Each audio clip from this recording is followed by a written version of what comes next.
Right, buddy, these are the 5 things we learned from Manchester United's defeat to Newcastle. It was a very poor performance by Manchester United, and a team performance.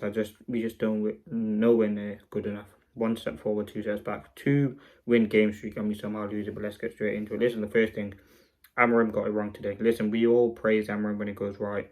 Listen, every manager makes mistakes, but again, I think Ruben Amorim made a lot of mistakes today. I think not starting one of Hoyland or Zirkzee was a mistake.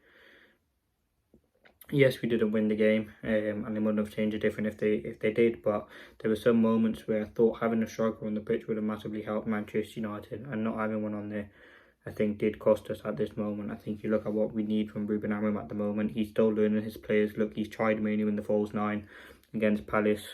We're seeing him trying to find the best position for some players. Kobe Manu deeper, to end the game. Sorry, against FCSB in the number 10 position. So he is trying to find out about his team, but I think he did get it wrong. It was a very weird team selection. I just didn't expect it from Ruben Amorim, and I'm sure he'd be the first one to kind of criticise and understand the mistakes that he made today. There were a lot that went wrong today against Crystal Palace. But listen, Ruben Amorim got it wrong, and it's not really often we say that, but today he did get it wrong. Now the second thing, I want to talk about Martinez. I hope Martinez is okay, because that injury, Amorim did say itself, it was a very serious injury. Listen, you understand, he's a player who puts his body on the line, puts everything on the line. It just didn't look like a good challenge for Martinez when he went over. And as I said, I hope that he's fit. I hope he's okay. As I said, we don't know how long he's going to be out for. But Martinez has been Manchester United's best defender in the last couple of games. What was it, 3 goals and assists in the last 6 games. Passes into the final third, his aggression, his tenacity, and that just didn't look good. And again, he's had a tough time with injuries at Manchester United, but you hope that he does come back stronger. As I said, he's been so important. His passing ability through the lines, his quality on the ball. I mean, that diagonal he played to Ahmad was absolutely fantastic today. He just sees things that not many defenders see. And he is a bit of an unnatural, unorthodox defender, but I think that's something that does help in that final third for Manchester United.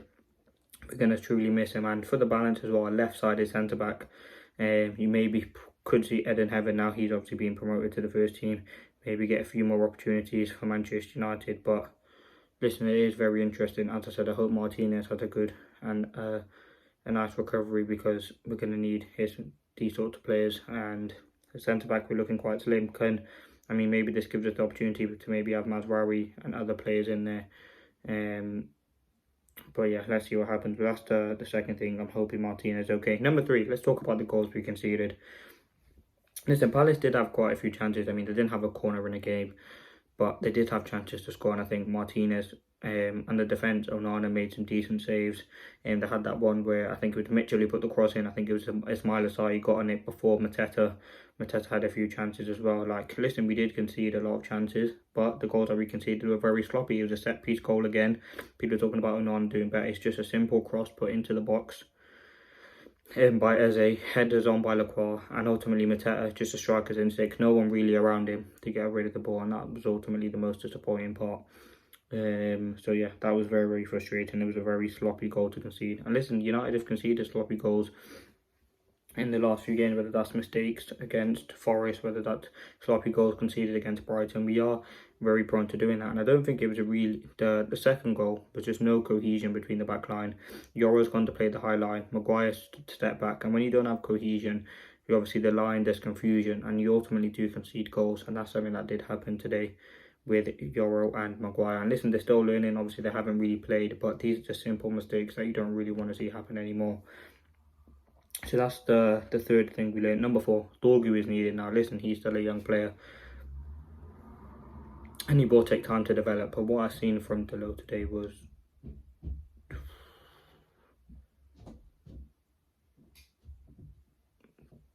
it was just very, very poor. A performance from Delo, which I just don't know what was going on at times when he was playing. Just weird decision making.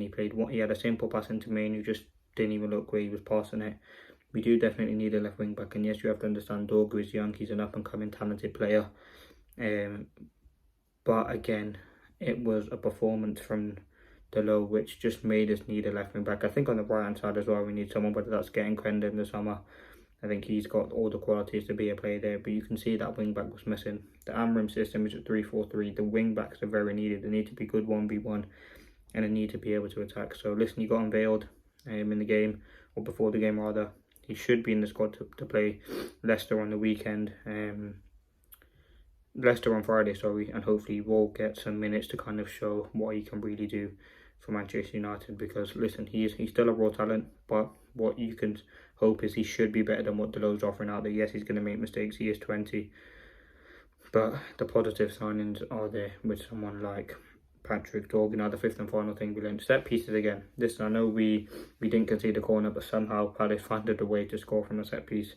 As I touched on it earlier, it was just a very normal set piece. United just very sloppy again, not caught ball watching again, and we conceded another goal. Set pieces, listen, they're a big part of the game. You see how much Arsenal utilise them, and the teams utilise them. They are a big part of the game, and that's ultimately something that Manchester United needs to kind of improve on defensively, set pieces, because this time there's a free kick that we conceded. We don't know what it's going to be next game. But listen, they're the 5 things we learned. Listen, I think Ruben Amorim did get it wrong, and it'd be the first to, as I said, admit it. Hopefully the Martinez injury isn't too bad, but it looks serious according to Ruben Amorim. So any news we do get on Martinez, it did look like an ACL. We will give you an update, but as of now, they're the 5 things we learned. Amorim got it wrong. Martinez, and the goals we conceded were just absolutely sloppy. Dorgu, as I said, he is needed. He's a young talent, but I think he'll add so much to this Manchester United team, because surely, how bad can we really get from here? And yeah, set pieces again. Another set piece conceded by United. But let's see what happens. Like, subscribe. Peace.